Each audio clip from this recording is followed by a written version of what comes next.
Good morning all friends. मेरे legal advice by Sheikh Javed Mohammad advocate channel पर आपका स्वागत है। आज बड़े ही सेंसिटिव टॉपिक पर मैं आपके सामने एक कानूनी जानकारी लेकर आया हूं कि जैसे हमने एफआईआर थाने पे दर्ज कराई और कई दफ़ा पुलिस के द्वारा एफआईआर लिखने से मना ही कर दिया जाता है। फिर हमें पुलिस अधीक्षक महोदय को शिकायत करना होती है, जैसे कि BNSS 2023 की धारा 173 की उपधारा 4 में प्रावधान बताया गया है।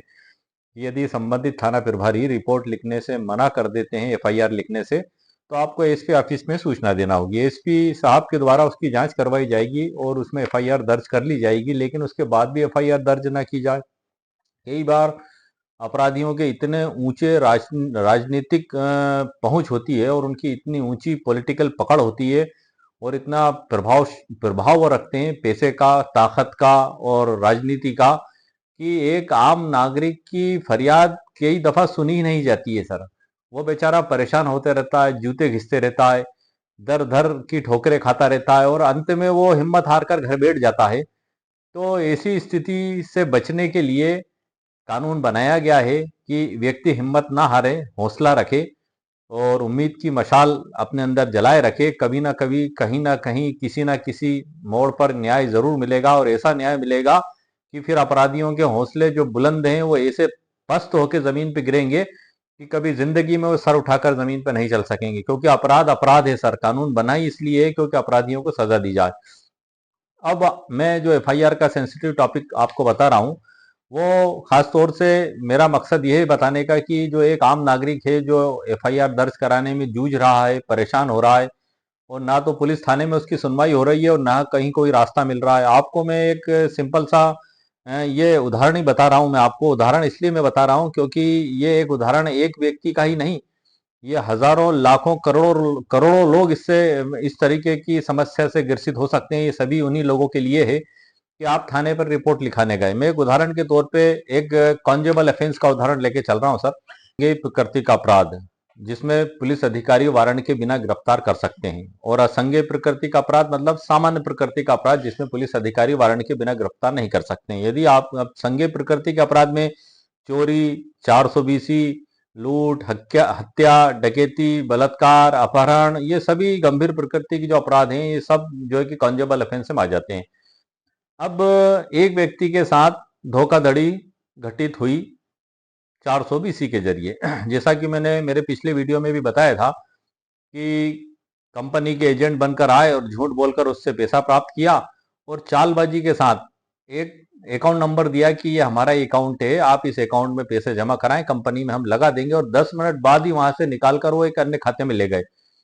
पुलिस जांच में यहां तक पहुंच गई, लेकिन उसके बाद पुलिस ने जांच रोक दी और एक साल बाद जो है कि फरियादी को ये कह दिया कि आप इसमें कोई अपराध बनना नहीं पाया जाता, और खात्मा खारिजा रिपोर्ट का नोटिस उसको दे दिया। वो उसके तो होश ही उड़ गए।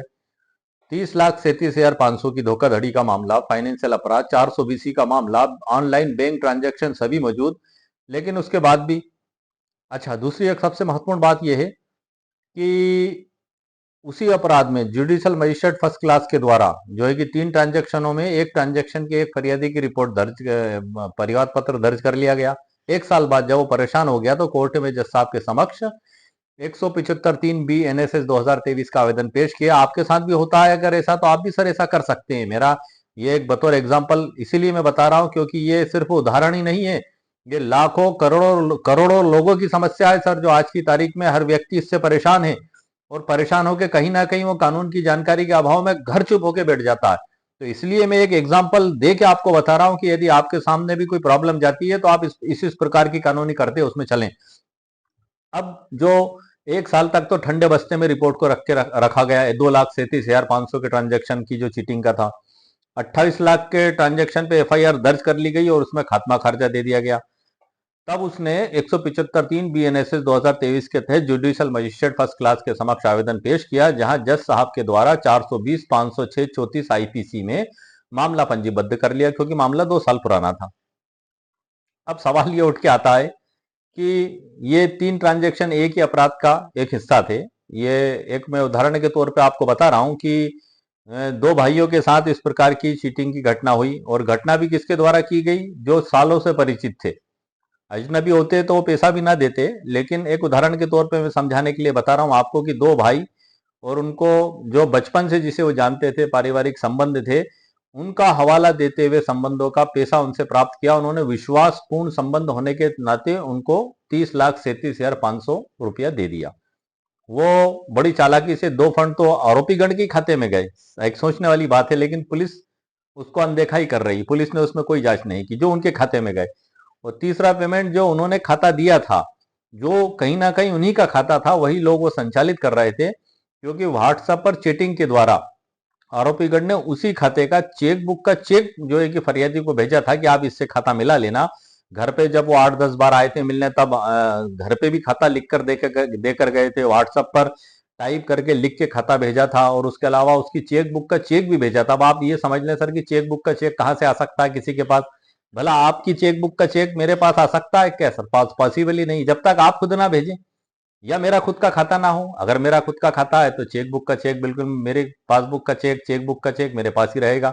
आपका मेरे पास संभव ही नहीं है। तो आरोपीगण ने उस थर्ड अकाउंट का भी चेक बुक का चेक फरियादी को व्हाट्सएप पर भेजा। उसको पूर्ण विश्वास में लिया। एक तो कई सालों से परिचय का हवाला दिया। ये घटना बता रहा हूं सर उदाहरण के तौर पे, किसी के भी साथ हो सकती है, लाखों करोड़ों करोड़ों लोगों के साथ हो सकती है सर। परिचय दिया, पारिवारिक संबंध, और ये डॉक्यूमेंट्स इस तरीके से देना। चेक बुक का चेक मतलब व्यक्ति विश्वास करेगा कि हाँ भाई खाता इन्हीं का है, भाई इनके पास चेक बुक है, आईडी पासवर्ड सभी हैं। अच्छा, उससे भी बढ़ के बात ये हुई कि जब उस एक एक व्यक्ति जो ए नामक व्यक्ति है, उसके द्वारा जब 27 लाख जमा करा दिए गए, और उन आरोपीगण से पूछा गया कि मैंने 27 लाख बैंक में आरटीजीएस के जरिए जमा करा दिए हैं, आपको क्या पैसे प्राप्त हो गए? तो उन्होंने खाते को चेक करने के बाद उस फरियादी के व्हाट्सएप पर 27 लाख रिसीव्ड डन का मैसेज भेजा। अब इसमें भला संदेह क्या बचता है सर, आप बताएं? लेकिन पुलिस को ये कुछ भी दिखाई नहीं दिया। पुलिस के द्वारा हमारे उस पक्षकार की तमाम जांचों को जो है कि नजरअंदाज कर दिया गया, और ना तो 2,37,500 की एफआईआर दर्ज की गई, और ना ही 28 लाख की एफआईआर में जांच आगे बढ़ाई गई। 1 साल तक ठंडे बस्ते में दोनों कार्रवाइयों को पटक के रखा। एक में तो खत्म ही कर दिया 2,37,500 में, तो साथ ही जो है कि 28 लाख में खात्मा खारिजा रिपोर्ट दे दी गई। ऐसी स्थिति भी बनती है सर। इतना स्पष्ट ट्रांजैक्शन जो सब ऑनलाइन ट्रांजैक्शन रिकॉर्ड पे मौजूद है, पुलिस थाने में पेश कर दिया गया। उससे भी बढ़ के एक और मैं आपको बात बता दूं, क्योंकि ऐसा हो सकता है कि आप लोग भी इसी प्रकार की समस्या से ग्रसित हो। मेरा वीडियो बनाने का भी मकसद यही है, क्योंकि ये एक ऐसी पीड़ा है, एक ऐसा दर्द है कि जब जो व्यक्ति इसको भुगतता है और जो झेलता है सिर्फ वही जानता है, उसके अलावा कोई इसको समझ नहीं सकता। वो जो अभियुक्त गण है, ये जो दो फरियादी गण थे जिनके मैंने आपको ए और बी नाम बताए एक उदाहरण के तौर पे, इनके साथ चीटिंग करने से कुछ महीने पहले एक सी नामक व्यक्ति से भी वो चीटिंग कर चुके थे 8,60,000 की। ऐसे ही कंपनी के एजेंट बन के विश्वास में लेके उससे पैसा प्राप्त किया। उसके द्वारा रिपोर्ट लिखाई गई, पुलिस के द्वारा तुरंत एफआईआर दर्ज की गई। क्यों? क्योंकि कहीं ना कहीं वो फरियादी भी राजनीतिक रूप से स्ट्रांग है। एक उदाहरण के तौर पर बता रहा हूं सर मैं। अब जैसे ही एफआईआर लिखी गई, तुरंत अभियुक्त गण को गिरफ्तार किया गया। जेएमएफसी मजिस्ट्रेट साहब के द्वारा उनकी जमानत निरस्त कर दी गई। एडीजे साहब के भी द्वारा जमानत निरस्त कर दी गई। अभियुक्त गण ने अग्रिम जमानत की भी कोशिश की।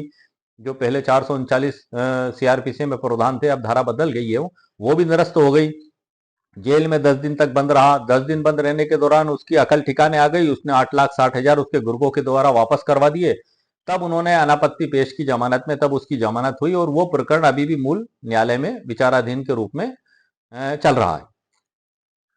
अब 3 प्रकरण हो गए। अब सबसे बड़ी बात यह है कि ये जो सी नामक व्यक्ति के साथ जो 8,60,000 की जो चीटिंग की गई थी, इसमें वही पुलिस जो ए नामक फरियादी को 28 लाख वाले फरियादी को खात्मा खारिजा दे रही है कि ये अभियुक्त गण बड़े ही शरीफ और ईमानदार है, इन्होंने कोई अपराध नहीं किया। यही पुलिस के द्वारा वो जो सी नामक व्यक्ति के साथ जो अपराध किया गया था 8,60,000 का, उसमें जमानत में आपत्ति प्रतिवेदन पेश किया, और अभियुक्त को गंभीर अपराधी, शातिर, ठगी करने वाला, समाज के लिए खतरा बताते हुए लिखित रूप में आपत्ति पेश की गई।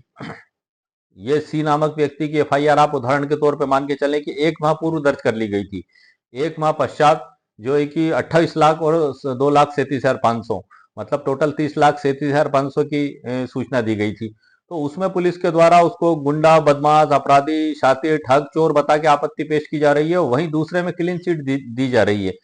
तो ये भी अन्याय हो सकता है, किसी के भी साथ इस प्रकार की परिस्थितियां बन सकती हैं।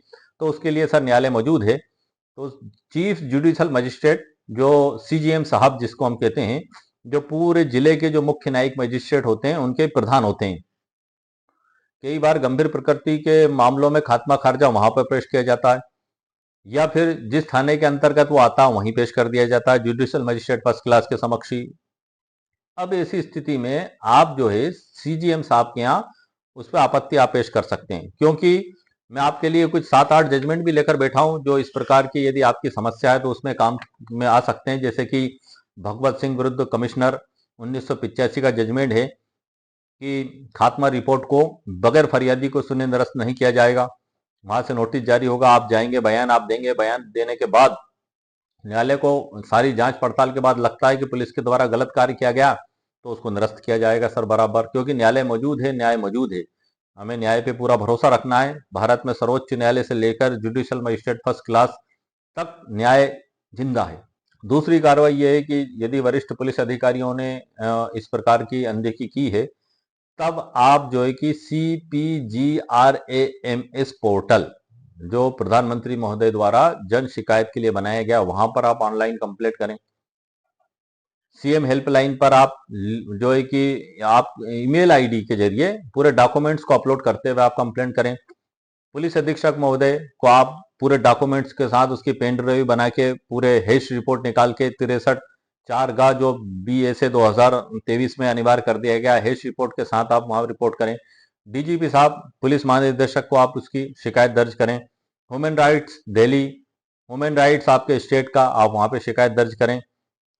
शिकायती आवेदन तो दे ही दें कि पुलिस के द्वारा इस प्रकार से राजनीतिक प्रभाव के कारण मेरी रिपोर्ट में खारिजा लगा दिया गया है, क्योंकि ये कहीं ना कहीं आपको कोर्ट में पेश करने में सर काम में आएंगी। जब आप सीजीएम साहब के समक्ष आपत्ति पेश करेंगे तो इन सब की कॉपियों को भी आप वहां उनके समक्ष लगाकर पेश करें। साथ ही आप पेन ड्राइव भी आप बना लें, पेन ड्राइव में उसकी हेस रिपोर्ट और सारे ओरिजिनल डॉक्यूमेंट्स को आप रख लें। तो ये एक ऐसी तैयारी है कि यदि आपके द्वारा की गई और इस कार्य को इस प्रकार से किया गया तो कहीं ना कहीं पूरी पूरी संभावना है कि आपके लिए सफलता के रास्ते खुल जाएंगे। अब मैं आपको इसमें कुछ न्याय दृष्टांत भी सर मैंने निकाल के रखे हैं। जैसे कि भगवत सिंह बनाम commissioner of police 1985 two SCC 537, इसमें प्रोटेस्ट याचिका का अधिकार, मजिस्ट्रेट पुलिस की खात्मा रिपोर्ट को बिना फरियादी पीड़ित को सुने उसकी लिखित आपत्ति पर विचार किए स्वीकार नहीं कर सकता, यह इसमें सर बताया गया है। दूसरा मैंने निकाल के रखा है सर, विनू भाई हरि भाई मालवी बनाम गुजरात राज्य 2019 14 एस स्केल 1, इसमें जो मजिस्ट्रेट की शक्ति के बारे में बताया गया है कि मजिस्ट्रेट को सत्यता जानने हेतु संज्ञान के बाद भी अग्रिम विवेचना, जिसे फर्दर इन्वेस्टिगेशन कहते हैं, का आदेश देने की पूर्ण शक्ति है। पुलिस की एक तरफा रिपोर्ट मजिस्ट्रेट पर बाध्यकारी नहीं है। फर्दर इन्वेस्टिगेशन से आप क्या समझे सर? 193 में इन्वेस्टिगेशन के बारे में बताया गया है। जब इन्वेस्टिगेशन पूरा हो जाता है तो पुलिस अधिकारी के द्वारा 193 की उपधारा 3 में जो प्रारूप दिया गया उसके तहत कोर्ट में जो है कि रिपोर्ट पेश की जाती है। या तो चालान पेश किया जाता है मुलजिम को गिरफ्तार करके, या खात्मा खारिजा रिपोर्ट पेश की जाती है। उसी में 193 की उपधारा 9 में फर्दर इन्वेस्टिगेशन के बारे में बताया गया है कि यदि पुलिस अधिकारी के द्वारा कोर्ट में चालान पेश कर दिया जाता है या खात्मा रिपोर्ट पेश कर दी जाती है, दोनों में से कोई भी, तो भी उसके बाद भी उसको संज्ञान करने का अधिकार जारी रहता है, खत्म नहीं होता है। लेकिन पेश करने के बाद वो न्यायालय की अनुमति से ही संज्ञान करेगा और 90 दिन के अंदर उसको पूरी रिपोर्ट पेश करना होगी। ये बिल्कुल कानून में लिखा हुआ है। और यदि उसको कोई अतिरिक्त साक्ष्य प्राप्त होते हैं, डिजिटल साक्ष्य या डॉक्यूमेंट्स या कोई भी, तो वो उसके आधार पर भी फर्दर इन्वेस्टिगेशन करके कोर्ट में पेश कर सकता है। तो ये फर्दर इन्वेस्टिगेशन का अधिकार सर हमेशा बना रहता है। तीसरा है ललिता कुमारी बनाम उत्तर प्रदेश राज्य 2014 टू SCC 1, ये बड़ा ही लैंडमार्क जजमेंट है। 5 जजों की पीठ ने इसको पारित किया है कि जैसे संज्ञेय अपराधों में पुलिस को विस्तृत जांच करना अनिवार्य है। पुलिस केवल प्रारंभिक जांच के नाम पर मुख्य साक्ष्यों को नजरअंदाज नहीं कर सकती। इसमें तो इतने सख्त प्रावधान भी बताए गए हैं कि यदि गंभीर प्रकृति का अपराध हुआ है तो एफआईआर दर्ज करना नेसेसरी है, और यदि मना किया जाता है तो पुलिस अधिकारी के खिलाफ भी कानूनी कार्रवाई किए जाने के संबंध में प्रावधान इस जजमेंट में सर दिए गए हैं। इस पे स्पेशल वीडियो में बना चुका हूँ, इसी पे ललिता कुमारी पे मेरे चैनल पर अपलोड है, आप देख सकते हैं। और भगवत सिंह बनाम कमिश्नर ऑफ पुलिस, इस पे भी मैं स्पेशल वीडियो बना चुका हूँ, वो भी मेरे चैनल पर अपलोड है, और उसकी ई बुक भी उसी वीडियो के नीचे डिस्क्रिप्शन बॉक्स में मेरे द्वारा दे दी गई है। इसके बाद निर्मल सिंह काहलो बनाम पंजाब राज 2009 1 ACC 441, इसमें निष्पक्ष जांच के बारे में बताया है कि संविधान के अनुच्छेद 21 के तहत निष्पक्ष जांच पीड़ित का मौलिक अधिकार है। यदि पुलिस ने साक्ष्यों को दबाया है तो कोर्ट उस जांच को निरस्त कर सकता है, ये सर इसमें बताया गया है। इसी प्रकार से 5वें नंबर पे सर मिस्टर मीना ललिता बरुआ बनाम उड़ीसा राज्य 2013 का ये फैसला है कि साक्ष्यों की अनदेखी। यदि जांच एजेंसी साक्ष्यों को रिकॉर्ड पर लेने में विफल रही है तो कोर्ट न्याय हित में हस्तक्षेप करेगा। ये भी सर्वोच्च न्यायालय का फैसला है। तो ये इस प्रकार से जो है कि ये मामले आपके केस में बड़ी महत्वपूर्ण भूमिका निभा सकते हैं। और जो मैंने आपको उदाहरण के तौर पे सर बताया, वो आप उसमें क्या क्या कार्रवाई कर सकते हैं मैं एक बार फिर आपको बता दूं शॉर्ट में। 175 की उपधारा 3 भारतीय नागरिक सुरक्षा संहिता 2023 के तहत जो है कि एफआईआर दर्ज कराने के लिए कोर्ट में जज साहब के समक्ष निवेदन करें। यदि आपने ऐसा निवेदन जज साहब के समक्ष किया, तब आपके सामने एक बड़ी महत्वपूर्ण रास्ता निकल कर आएगा, जो मैं आपको बताने जा रहा हूं। यदि आपने 175 की उपधारा 3 BNSS 2023 के तहत कोर्ट में एफआईआर दर्ज करने के लिए एप्लीकेशन फाइल की है, अब उस एप्लीकेशन को विचाराधीन रहते हुए, जैसे कि हमारे मामले में 1 साल हो गया था, एक उदाहरण के तौर पे मैं आपको बता रहा हूं, और पुलिस के द्वारा उसमें कोई रिपोर्ट ही पेश नहीं की जा रही थी। जो संयुक्त प्रकार का मामला था 30,37,500 का, तो उसमें कोर्ट में हमारी ओर से 175(3) की जो एप्लीकेशन पेश की गई थी जज साहब के द्वारा, उसी को परिवाद पत्र मानते हुए, और उसमें 420 506 34 के तहत अपराध को पंजीबद्ध कर लिया गया। और जज साहब के द्वारा उसमें बड़ी महत्वपूर्ण टिप्पणियां की गई, जो मैं आपको उसी के आधार पे, मैं जो जज साहब ने जिन जजमेंटों का हवाला दिया उसी के आधार पे मैं आपको जानकारी दे रहा हूं कि यद्यपि उपरोक्त रिपोर्ट के अनुसार, मतलब पुलिस रिपोर्ट के अनुसार, संज्ञेय अपराध नहीं बनने के कारण अपराध दर्ज नहीं किए जाने के तथ्य दर्शित किए गए हैं, किंतु इस संबंध में सुस्थापित सिद्धांत है कि पुलिस द्वारा निकाला गया उक्त निष्कर्ष इस न्यायालय पर बंधनकारी नहीं है। आप यहां ध्यान से सुनिएगा सर, और आगे जो जिस जजमेंट के हवाला दिया गया है, कौशिक राय चौधरी विरुद्ध राज्य एवं अन्य 2011 एक क्राइम्स HC 286 में माननीय न्यायालय ने माना है कि केवल इस आधार पर कि आवेदन में लगाए गए आरोप संज्ञेय अपराध का प्रकटीकरण करते हैं, मजिस्ट्रेट अनिवार्य रूप से एफआईआर दर्ज कराने का निर्देश देने के लिए बाध्य नहीं है, जब तक कि न्यायालय यह नहीं पाए कि प्रकरण में पुलिस जांच वास्तव में आवश्यक है। यदि पुलिस को संदर्भित किए बिना मजिस्ट्रेट विधि अनुसार कार्रवाई कर सकता है तो उसी मार्गों को अपनाने के लिए स्वतंत्र है। उक्त संबंध में परिवादी को कोई विकल्प प्राप्त नहीं है, और ना ही वह न्यायालय में किसी विशेष प्रक्रिया को अपनाने के लिए दबाव डाल सकता है। आप क्या समझे सर इससे? ये माननीय न्यायालय के द्वारा इस जजमेंट को लिखते हुए इस प्रकार का इंटरप्रिटेशन किया गया। उसी प्रकार से ब्रह्म प्रकाश गुप्ता विरुद्ध राज्य 2008 ACC डील 608 में न्यायालय ने माना है कि दंड प्रक्रिया संहिता की योजना एवं विद्यमान परिस्थितियां अपेक्षा करती हैं कि किसी प्रकरण में एफआईआर दर्ज कराने तथा पुलिस द्वारा जांच कराने का विकल्प उन्हीं मामलों में अपनाया जाए जहां इसी जांच की आवश्यकता हो। मतलब जैसे कि ऑनलाइन ट्रांजैक्शन है, वो अपने आप में साबित है, तो जज साहब को ऐसा लगता है कि ये तो ऑनलाइन रिकॉर्डेड साबित ही है, तो इसमें जांच कराने की आवश्यकता ही नहीं है। जैसे कि कोई गंभीर प्रकृति के अपराध हुए, जो है कि लड़ाई झगड़ा, तो उसमें हथियार जब्त करना, नक्शा मौका बनाना, ये सारी चीजें जैसे उसमें आती हैं, तो पुलिस जो है कि जज साहब के द्वारा उस नजरिए से सर्वोच्च न्यायालय के फैसले में हवाला दिया गया है। और इसी प्रकार से मैं आपको सबसे महत्वपूर्ण बात मैं बता दूं, मोहन शुक्ला विरुद्ध उत्तर प्रदेश राज्य 2004 ला सूट ऑल 1322 में यह माना है कि धारा 156(3) दंड प्रक्रिया संहिता के तहत प्रस्तुत आवेदन को शिकायत के रूप में माना जा सकता है। और मजिस्ट्रेट के पास शिकायतकर्ता और गवाहों के बयान धारा 200 और 202 दंड प्रक्रिया संहिता और नवीन जो है धारा 223 और 225 BNSS के तहत दर्ज करने और आगे की कार्रवाई करने का अधिकार है। इस प्रकार उपरोक्त विधि माननीय न्यायालय के न्याय दृष्टांत के प्रकाश में पुलिस द्वारा अन्वेषण जांच कराया जाना आवश्यक दर्शित नहीं है। उपरोक्त परिस्थितियों में पुलिस अधिकारी को उक्त संबंध में निर्देश किया जाना आवश्यक नहीं है, बल्कि आवेदक द्वारा, यहाँ बड़ी गौर से सुनिएगा सर, जो माननीय न्यायालय के द्वारा जो इसमें इस इंटरप्रिटेशन की गई है, उपरोक्त तथ्यों में आवेदक द्वारा प्रस्तुत आवेदन धारा 175(3) BNSS को परिवाद के रूप में मानना न्यायोचित दर्शित होता है। इस प्रकार उक्त आवेदन को यह न्यायालय परिवाद के रूप में मानती है और धारा 223 BNSS के अनुक्रम में परिवादी शिकायतकर्ता को आदेशित किया जाता है कि आगामी पेशी दिनांक पर प्रारंभिक साक्ष्य हेतु उपस्थित रहे। ये माननीय न्यायालय के द्वारा उस सर्वोच्च न्यायालय के फैसले के अंतर्गत व्याख्या की गई। इसी प्रकार से जो सबसे महत्वपूर्ण बात बताई गई है कि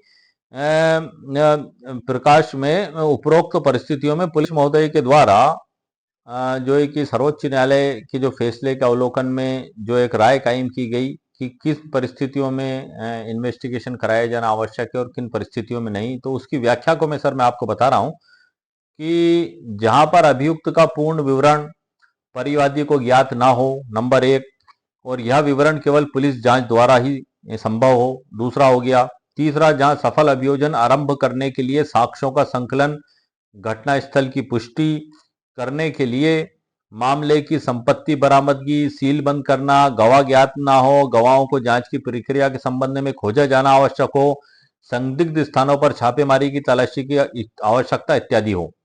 ये स्थितियां यदि हैं तब माननीय न्यायालय उसमें पुलिस इन्वेस्टिगेशन का आदेश करेंगे। लेकिन यदि अभियुक्त गण का स्पष्ट नाम और पता आपके आवेदन से दर्शित हो रहा है, यह भी दर्शित हो रहा है कि 2-3 बार अभियुक्त गण फरियादी के घर पे आए, मतलब परिचित है उनको, कोई अपरिचित नहीं है, सारा नाम पता उनको ज्ञात है। और आवेदन में यदि आपके आवेदन से यह भी दर्शित होता है कि खाते से रुपये आरोपी के विशिष्ट खाते में गए, तो ऑनलाइन ट्रांजैक्शन मौजूद है, न्यायालय उस ऑनलाइन ट्रांजैक्शन को मानता है और उक्त ट्रांजैक्शन बैंक स्टेटमेंट व्यक्ति प्रस्तुत करेगा, कोई भी जब्ती की संभावना दर्शित नहीं है। यहाँ पर मतलब माननीय न्यायालय के द्वारा ये जो सर्वोच्च न्यायालय के फैसले के प्रकाश में बताया गया है कि इस प्रकार की परिस्थिति में जो है कि डायरेक्ट न्यायालय के द्वारा ही उस मामले को दर्ज किया जाएगा परिवाद पत्र के रूप में। तो ये न्याय दृष्टांत भी सर मैंने आपको बताए हैं और कई बार ऐसी स्थिति हमारे जीवन में आ जाती है और इसी गंभीर वारदात और इसी घटनाएं हो जाती हैं कि भरोसे में और विश्वास पूर्ण संबंध होने के कारण कई बार व्यक्ति भरोसा करके पैसा दे देता है, लेकिन वो सामने वाले लोग दगाबाज और धोखेबाज किस्म के लोग होते हैं और यदि वो पॉलिटिकल रूप से भी प्रभावी हैं और उनका काफी दबदबा है तो भी आपको चिंता करने की जरूरत नहीं है सर। न्यायालय में सभी कानूनी उपचार मौजूद हैं, ये न्याय दृष्टांत भी मैंने आपको बताया, प्रोसीजर भी मैंने आपको बताई है। और यदि परिवार पत्र भी दर्ज हो जाता है तो उसमें भी प्रोसीजर सर वही अपनाई जाती है, मुलजिम वहां भी बच नहीं सकते और जमानत भी उनकी नहीं ली जाती ऐसी दशा में सर।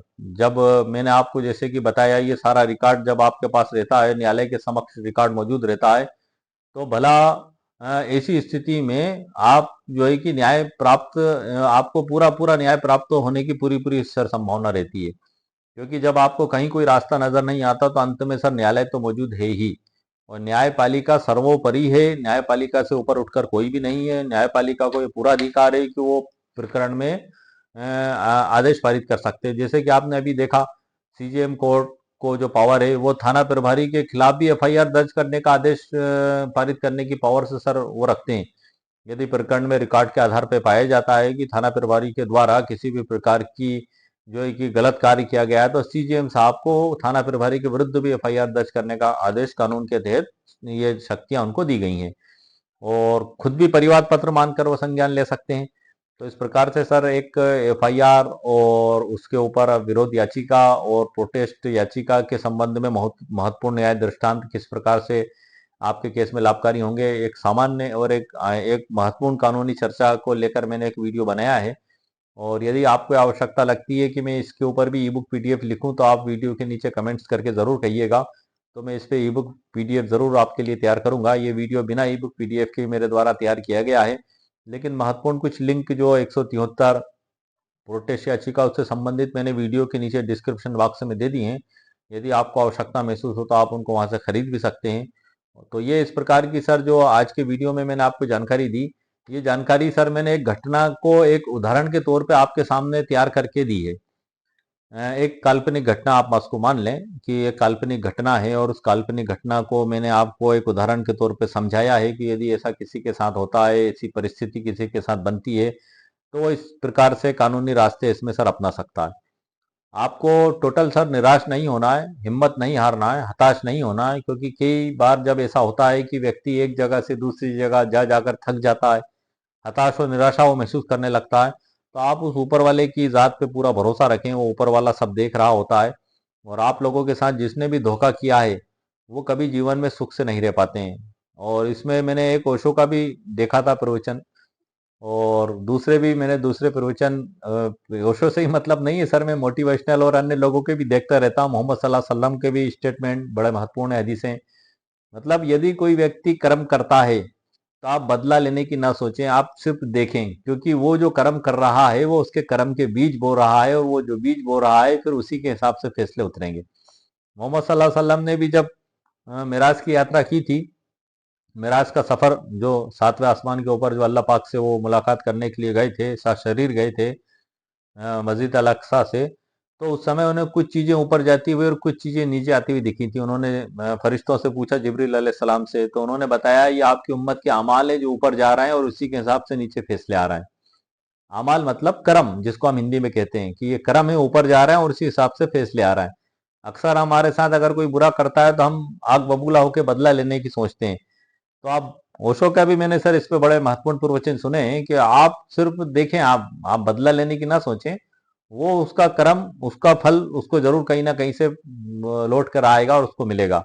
वो व्यक्ति यदि सोचते हैं कि हमने धोखा दे के राशि हड़प ली और हम कानूनी दाव पेच से बच भी गए, थाने से भी बच गए, कोर्ट से भी बच गए, और हमारा कोई कुछ नहीं बिगाड़ सकता, तो ये उनका घमंड है, ये उनका जो है कि एक जिसको कहना चाहिए तकब्बुर है। और वो तकब्बुर उनको एक ना एक दिन लेके डूबता है, और उनकी जिंदगी से चैन और सुकून कहीं ना कहीं खत्म हो ही चुका होता है। क्योंकि जो व्यक्ति जैसे कर्म करता है वो उसी प्रकार से इस पृथ्वी के ऊपर सर फल भी पाता है।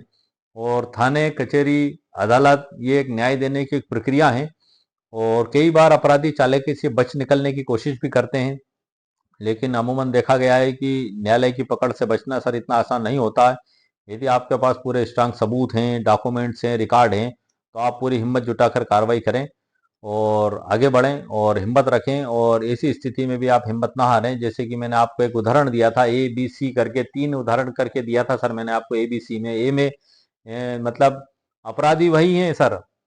मैं एक उदाहरण दे रहा हूँ सर। मैं ऐसा भी हो जाता है कई बार कि अपराधी एक ही हैं, और एक अपराध जिनके साथ किया गया तो पुलिस उसमें एफआईआर दर्ज करके कोर्ट में चालान पेश कर रही है, और बाकी में उसको क्लीन चिट दे रही है। ऐसा भी हो जाता है सर कई बार। एक उदाहरण देखिए मैं बता रहा हूँ, मैं सिर्फ एग्जाम्पल बतौर। तो इसी स्थिति में भी आपके सामने कानूनी रास्ते सर मौजूद हैं। 175(3) भी है, BNSS 2023 प्रोटेस्ट याचिका भी है। आप लगातार लगे रहें सर। सफलता मिलना ना मिलना इस बात की चिंता ना छोड़ें। आप कर्म करें, आप फल की चिंता ना करें।